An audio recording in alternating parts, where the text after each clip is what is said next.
The Entrepreneur MBA podcast purpose is to help existing business owners grow their companies past the $10 million in revenue per year benchmark. Here is your host, Stephen Halasnik. Welcome, everyone. My name is Stephen Halasnik, and I'm co-founder of Financing Solutions. Financing Solution provides easy to set up lines of credit for small businesses, and I will be your host for today's Entrepreneur MBA podcast. If you are interested in potentially getting a line of credit for your business, which of course I would highly recommend, I've had one every year for 30 years, please visit fscreditline.com. That's FS as in Financing Solutions, creditline.com. Over the last 25 years, I've built 6 companies in the $5 million to $25 million range, including 2 companies that have made the Inc. 500 fastest growing companies in the United States. I love learning from people with business experience. And today I'm excited to be speaking with Lysa Miller from Ladybugs.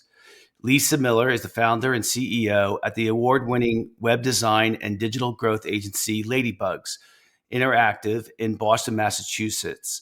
Miller and her talented team found an industry niche serving early growth biotech companies across the country. The agency also works with growing nonprofits, business-to-business companies, legacy brands, and independent schools. Recent accomplishments include being featured on the cover of Boston Business Journal 2020 annual book of lists, named top women-owned marketing agencies to watch by agency Vista, and in 2022 named top women-owned agencies by Cloudways.com. Lysa, welcome to today's Entrepreneur MBA podcast.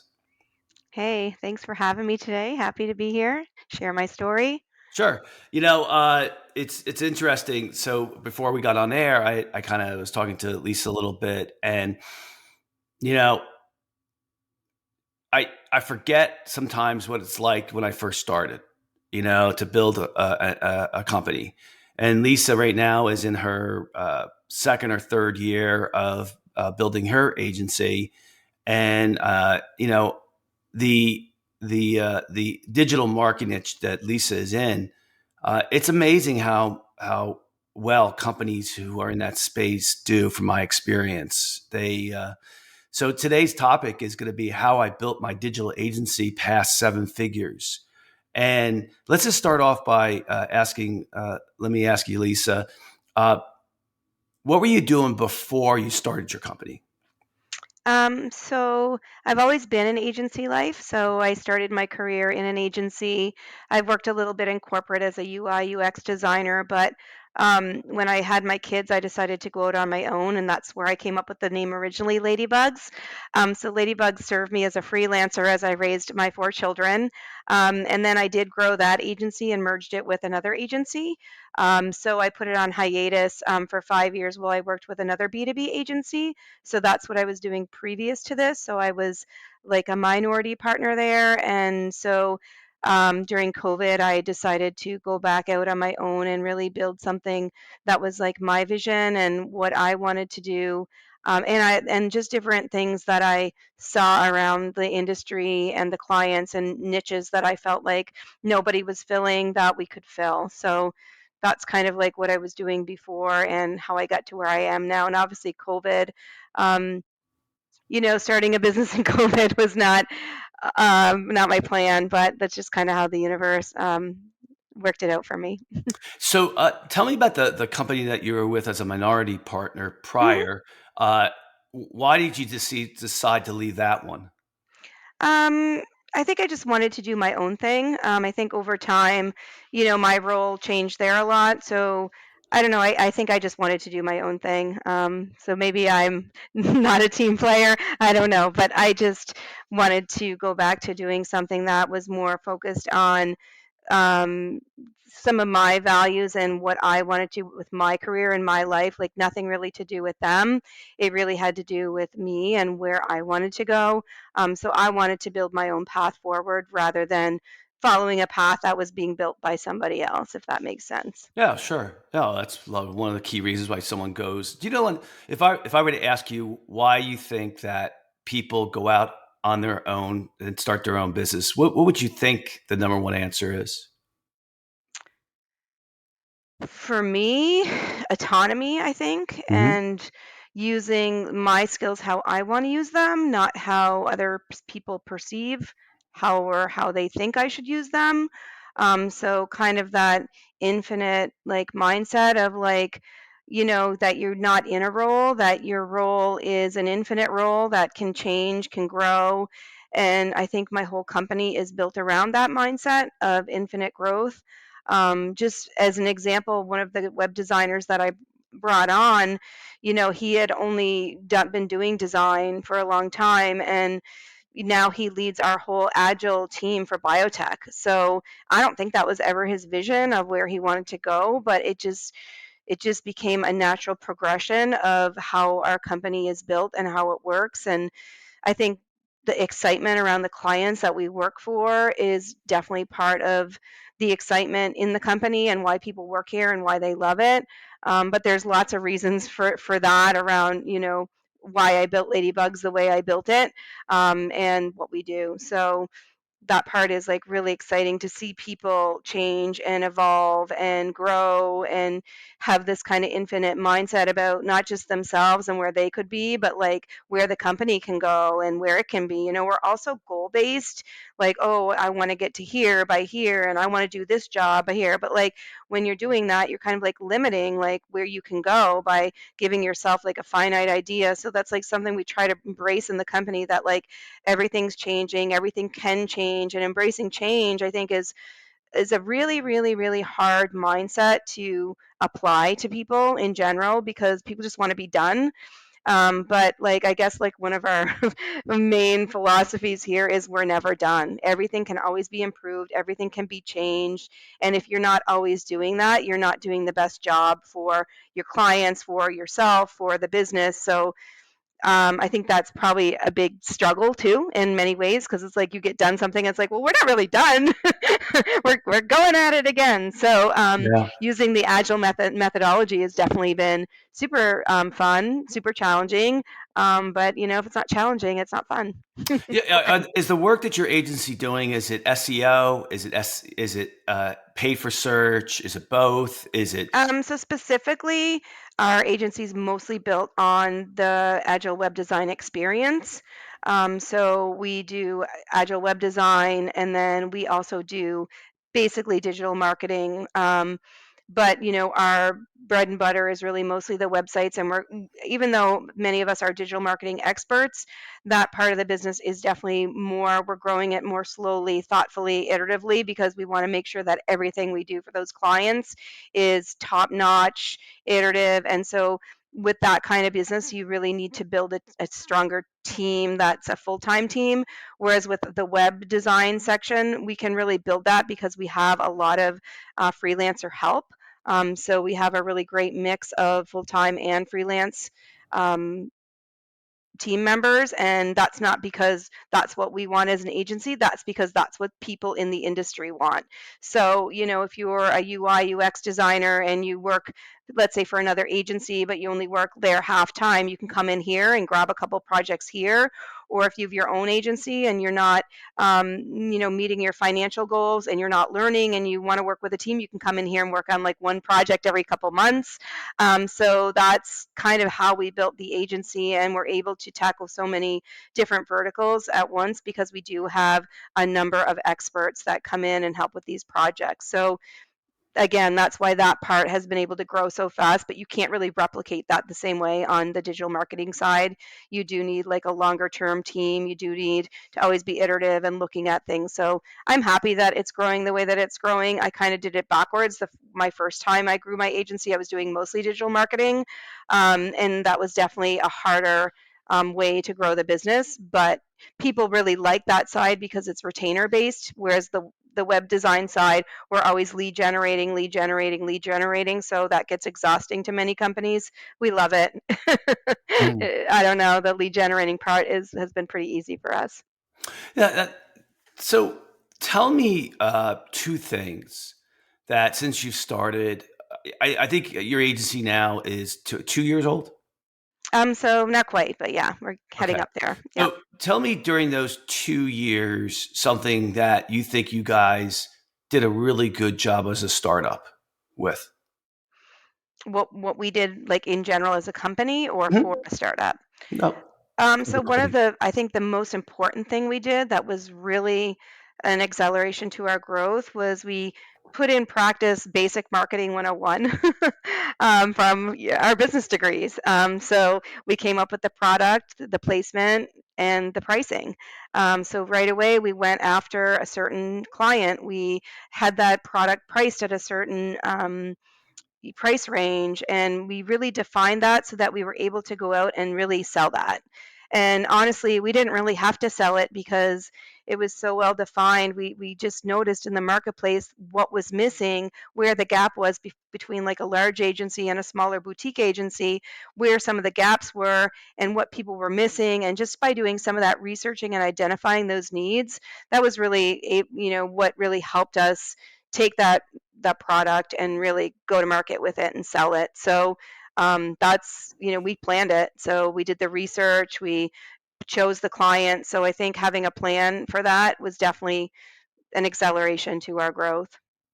Yeah, that's a good job because I think one of the biggest problems that I see in young businesses is they don't pick a niche, right? And I think that's really critical. If you pick a niche, you tend to understand it better. Your marketing dollars go farther, and you learn because there's growing pains when you're going Hmm. through a business. I mean, it takes you, I would say, about 5 years before you kind of really know what you're doing. Hmm. And so I think that was a smart move. And then I guess as you did that niche, from what I read, you started adding other niches. Is that Hmm. accurate? Now, Yeah. did you add those other niches because they came to you, or because you just purposely said this might be a good area? So I mean, you're in Boston, so certainly the one of your areas, which is tech, not tech, but biotech, Hmm. right? I mean, that Hmm. Boston's huge for biotech, Hmm. right? So that was kind of, I guess, an obvious decision. Hmm. Boston is huge for big biotech, startup biotech, and so are other areas of the country. So yeah, definitely, we had done a little bit of work in biotech before my previous ladybugs, so I did have some experience there with that. And I really don't know how we originally started attracting biotechs. That's to me like I don't really know how that happened because even though we had the product, the pricing, and all that set, we didn't really specifically say we were only going to target biotech. So we definitely had a couple of industries. We had biotech, so we defined the industries in advance. It was biotech, basically like independent and special education. So more like unique organizations around doing different things in education. So you'll see that if you go on our website and look at some of our clients. And obviously, nonprofit is something we really love to do, and B2B. And so I think that for some reason, when we started doing the biotech, there was just such a huge need in the industry for an agency like ours with an agile process to really help them discover like who they are, what their science is, and how they were going to present that to the world. And I think that that's a hard thing for an agency to offer because unless you're a bigger agency having the resources around that. But I think we were just lucky where we had a bunch of biotech experts that we were able to bring on right away and offer those services. So now, if like a biotech company comes in here and they want us to write the whole website, they want us to do the pitch deck, they want us to do their branding, we can pretty much do everything for them. But we can work really, really closely with them to define like how they want to get started with that. Because most of the companies we're working with are in the early growth phase. They're not established. They're not already like multi-billion-dollar companies. They're going to be probably, but they really need someone to come in and help them with that foundational growth that's going to really get them to the next level. So they might have done some of this work, but they really need experts to come in and really help them with that work. And so that's been super exciting because we get to work with the smartest people in the world, bioinformaticians, scientists, all kinds of crazy, smart people. And it's like I get to be in a room with these people and I get to learn about how they're going to help more people and how they're going to make some new technology that's going to take pain away from people or prevent disease or improve life. Like, it's just so exciting. And I think the team in itself gets excited about that. And I think that clients feel that when they come in here. I've had people say they chose us just because they could tell we were so excited about them, and that excitement and ambition around their science, that's what they want other people to feel. So if we can feel that ourselves, we can bring that out to the marketplace. So that has been definitely a huge part of how we've been able to continue to grow. And just as an example, like just in the last few weeks, we've signed on 7 new biotech clients. So that just tells you there's like a real need for that. And honestly, I think, why haven't other people done it? Bigger companies do it, bigger agencies. So there are definitely larger agencies that do this in the same method we do it, but they're charging like 2 or 3 times what we're charging. And those earlier growth clients they don't have those budgets yet. They might have that budget in a couple of years, but they don't have it now. So they're really coming to us to look for those similar level of services to get them there, and maybe someday they will leave us and they'll go get the $150,000 website from a bigger agency. That's fine, but they need someone to bridge the gap in between there. So yeah, that's kind of how it, I would say in 2021 we really blew that up a lot more than we ever kind of expected. Yeah, you also said something to me too that caught my attention because I don't hear it very often. And anyone who listens to enough of me on my podcasts know that I'm a big believer in marketing and lead generation. And there's no way that anyone's going to get to over $10 million in revenue. And again, to be clear, I've said this before, but the reason why $10 million is so important is that at the $10 million mark is when other companies are going to be interested in potentially purchasing Hmm. you.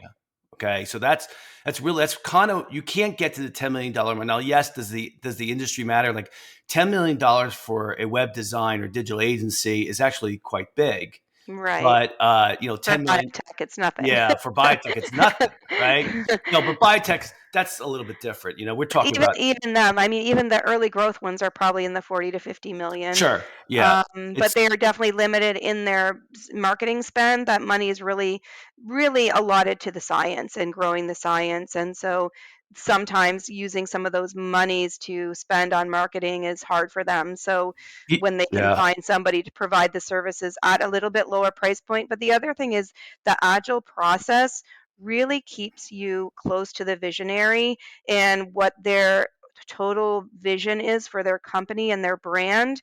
And so when you get to the end of the process, they've been so tightly involved in it coming to fruition that it is theirs. It is what they imagined.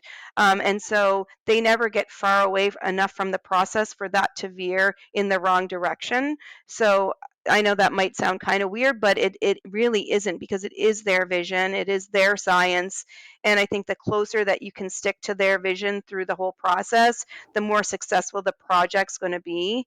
And so that success rate is, I think, because of that, why they're so happy, why they are so pleased at the end of a project and have something to kind of go to market with. Yep, fair enough. But going back to the fact, I think that you find that lead generation or marketing has been easy for you guys, or that you like doing. Let's just say that you Hmm. like doing it. I think that's going to pay dividends in the long run, because most people who are in the digital marketing space, they're very creative, but they don't love the marketing end.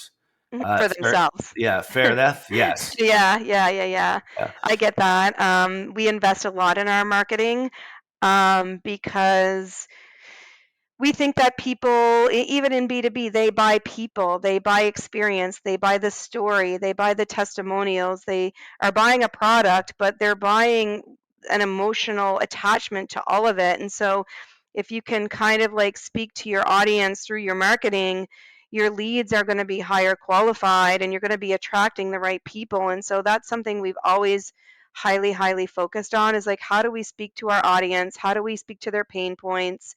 And, we're still going through the exercise of, better talking about ourselves, better talking about our process.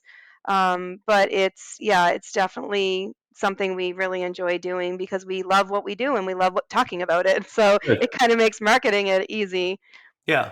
So now, tell me something that you've struggled with, the company has struggled with. Think something that you already are noticing. We're not. This is kind of a weak area for us, uh, and either it's going to have to be addressed, or we're going to have to really work on it. Whatever. So tell me something that really you're seeing that you're like, this is, and I'm talking about from a business standpoint, Hmm. right? Yeah, I mean, something that is very different about this time around is that when getting to the $1 million point was and managing the business at this point has been really easy. It wasn't easy before when I got to this figure and above. It was always a lot of work, very stressful. So for some reason, this time it's much easier. So I don't really foresee a lot of operational issues until probably 2 million. Um, so I think the biggest challenge for us has been just telling our story enough to attract more team members. I think that's something everybody's struggling with right now, but we feel like because we have a different story and have a more non-traditional makeup that we can pull from or pull from a bigger pool of people because we can try to find people who want to work full time. We can try to find people who just want to work on certain types of projects. So, but I think the biggest challenge in growth is going to be able to continue to find those people. So one of the things we're working on right now is we just hired another leadership, like C-level person, to come in and help us really define our message, talk to our customers better, tell our story better. But operationally, I think we really, from the beginning, we planned a lot of things we did. We kind of planned how we were going to run ops.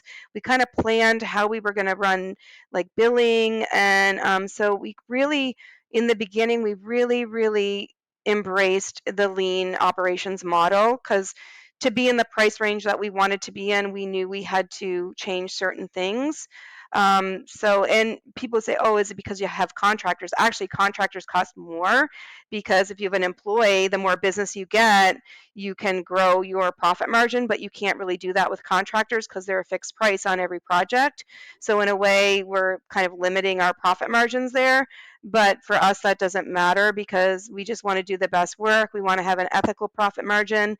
But so I think planning the ops from the get-go was definitely something that really, really helped us get to a million like really fast. Mhm. And so I don't know many companies that have an agency like this that get to a million in like a year and a half and start kicking out, biotech sites, weekly.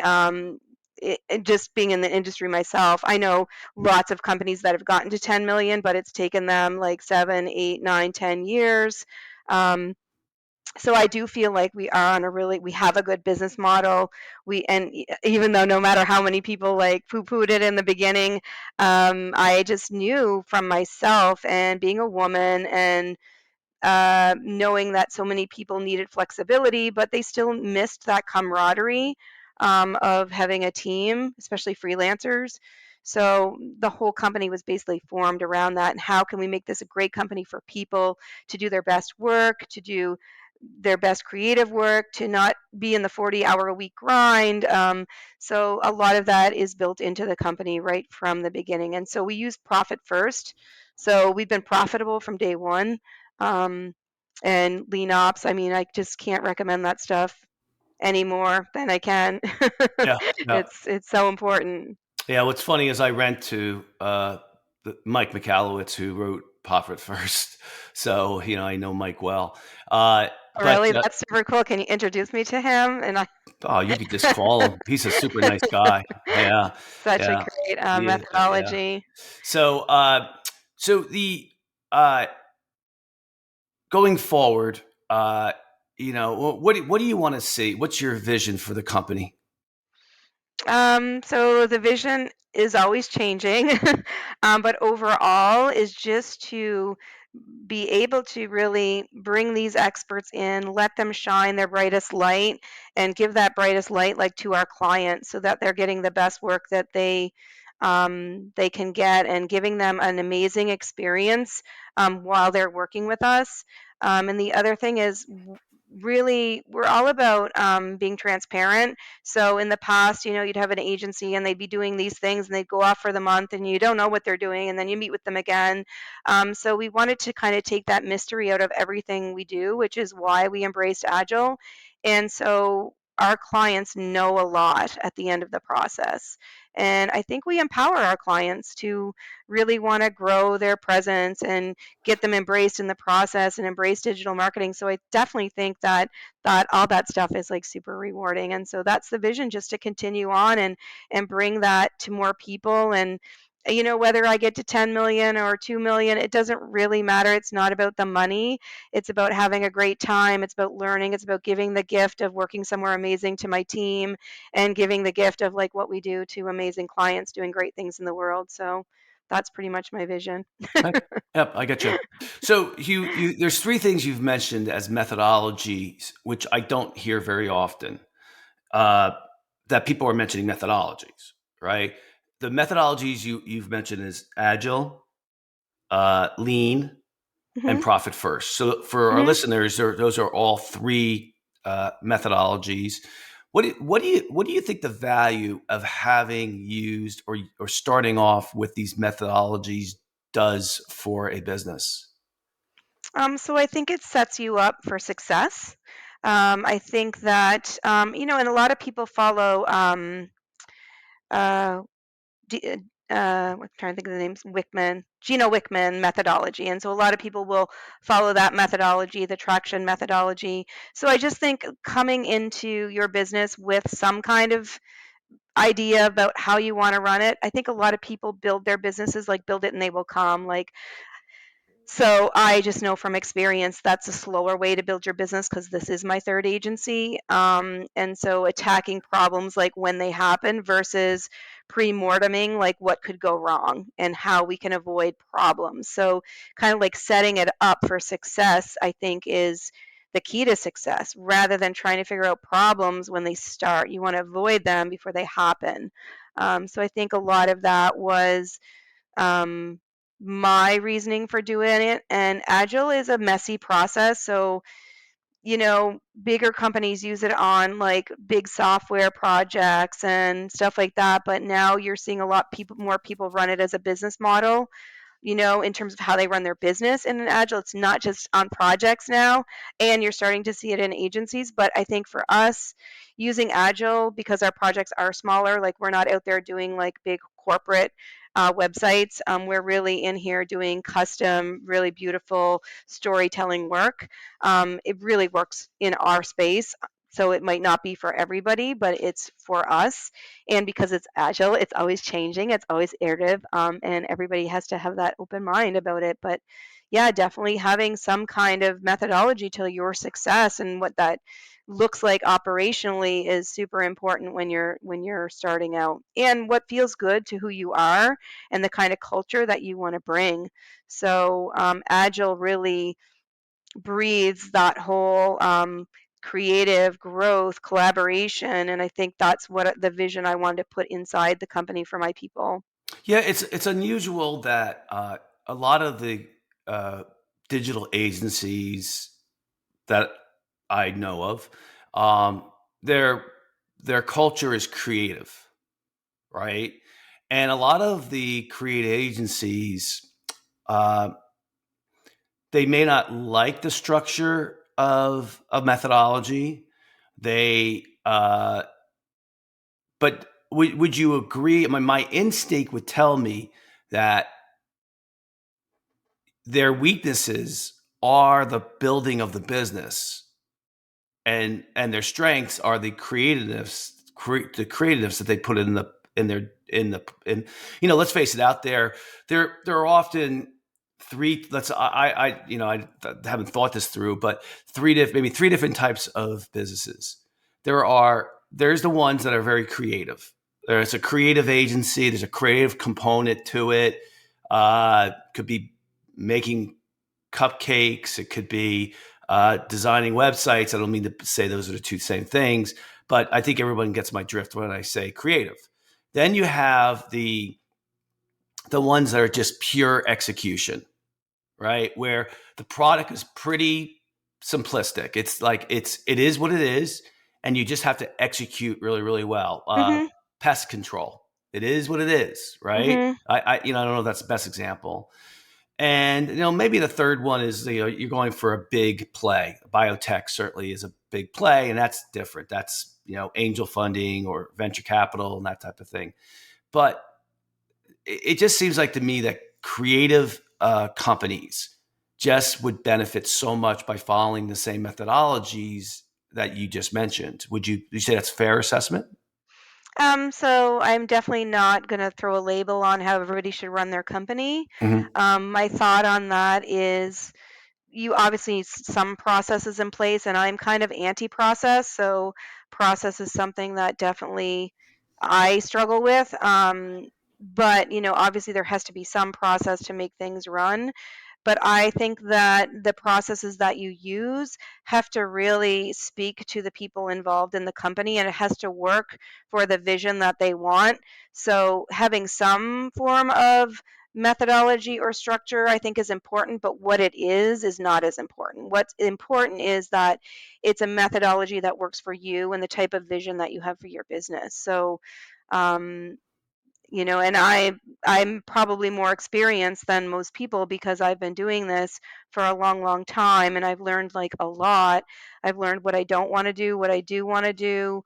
I've learned where I don't want to work and where I do want to work. I've learned what clients I want to work for, what clients I don't want to work for. And so I think all of those questions that you ask yourself, like, are really important. Like if you start your agency and you're like, okay, well, I'm just going to take anybody right now because I just need money, like that's bad. And you can avoid a lot of problems by not doing that. So you're better off focusing on like, let's win this perfect one client. Let's not think about money. Let's think about doing the best job, putting our best foot forward, and trying to get that right client so that you can attract more clients like that versus I just need to make money. I just need to, it depends how people are going to grow their agency. I grew mine just from freelancing. Like I was freelancing and I'm like, wow, like, I'm getting a lot of business. Like I guess I do want it because I originally did not want to, do an agency again. I wanted to do work, but I didn't necessarily want to grow an agency. So, so when I said I left, I wanted to do my own thing. That wasn't building another agency. That was doing client work again. And I just really miss that so much. And when you're an owner, you're always being kicked out of the client work. And now I get to do the work that I love for me. So building the agency just happened because I was getting business, and I'm like, I can still do what I love. I can still do marketing because I can do it for me. And that's Yeah. dream come true for me. A question I wanted to ask you is I would think with the variety of contractors, the mix of contractors and full time employees you have, that one of the things that comes to my mind would be uh, the consistency of the similarity of the design of your company, of the websites you design. If you're working in a biotech industry, do website designs, do you need them to look similar from one biotech company to another? Or that's not really not necessary. In fact, that's a disadvantage, so that you can do a clean sheet design. Because if you're bringing in different contractors for different parts of different projects, then I would think that the consistency of design would change from one client to the next. Is that a good thing? Is that a bad thing? Does it not matter? So basically, the way that I would answer that is that we try to pick the right designer for every client. So we look at their portfolio, we look at experiences we've had with them, and our subcontractors are very consistent. So we're using the same people a lot. We're not just grabbing like random people here and there. We bring Yep. people in, we use them, we'll grow them.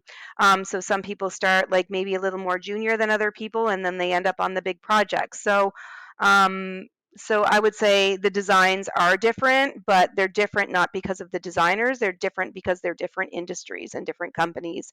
And we pair them with the designers that we think are going to do the best job for them. And specifically on biotech, we have a biotech team. So they don't work on other projects. So we have 3 writers, we have 2 designers, and we have a couple different developers. So that process with biotech is always very similar, but the product is always very different. And it's really fun because they tend to really want to be out of the box. And some don't want to be out of the box. So it could be the same designer and the projects could be totally different. It's all about their vision, not ours. We're just delivering what they're asking us to deliver. We're trying to get inside of their brain and be like, how are they visioning this? How do they want to tell their story? So the answer is yeah, they're different, but it's not really because of our designers. It's because of the clients Yeah, yeah. because Well, they're different. yeah, well, it's going to be interesting to see how you continue to grow over the next couple of years, and you're going to, speaking from experience, I think you're going to find that different levels require different business skills, and I'm sure you'll adjust really well. So, unfortunately, that's all the time we have for today. I'd like to thank so very much Lysa Miller from Ladybugs. It's LADYBUGZ.com for coming on today's podcast. And if you like today's podcast, please feel free to share it with a friend and also subscribe on your favorite podcasting app. And if you like today's podcast or any of the other ones that we've done in the past, please give us a review. It really helps us get the word out. We're getting around 10,000 listeners right now. It's really been a great podcast. I enjoy doing it. We're going into our 5th year. And if you like, and if you are looking for a line of credit for your business, you can call us at 862-207-4118 or visit our website at fscreditline.com. That's FS as in Financing Solutions, creditline.com. Lysa, if anyone wants to get in touch with you, how would they go about doing that? I'm pretty active on LinkedIn, and I'm Lysa with a Y, so I'm pretty easy to find. So just connect with me there. That's always the best way to get in touch with me. Great. I really appreciate you coming on today. Yeah, I appreciate the invite so much. It was a great conversation. So I think that just for the takeaway for today, the thing that I heard from Lysa that I don't usually hear from a new startup, and I know Lysa's got experience, is you can't just build a business loosey-goosey. It's a crazy word, but I think it's important that you do use a methodology for building your business. And most people think of methodology as making it rigid. And I actually see the opposite. I see a methodology that gives you the ability to be creative. And so it's something that, like, did I use those methodologies that Lysa was talking about? I did not. But what's interesting is every time I build a new company, it's like I know exactly, and I have a business partner, we know exactly what is going to be needed for a successful business. You got to have accounting software. You got to have CRM software. You got to have this. You got to have that. It's like we know it's the methodology that we use for building a business. You do it 7 times. Actually, you've done it 7. I say 6, but you do it 7 times. You know how to build a company. All right. So I think that was my takeaway from Lysa today. And, hopefully you guys get the same thing out of that as well. So other than that, I just want to wish everybody the best. I also will tell you that this is a marathon, not a sprint. Make sure you're taking good care of yourself. Your energy is really important, and you need to take really good care of yourself before you can take care of your business. Everybody have a great day.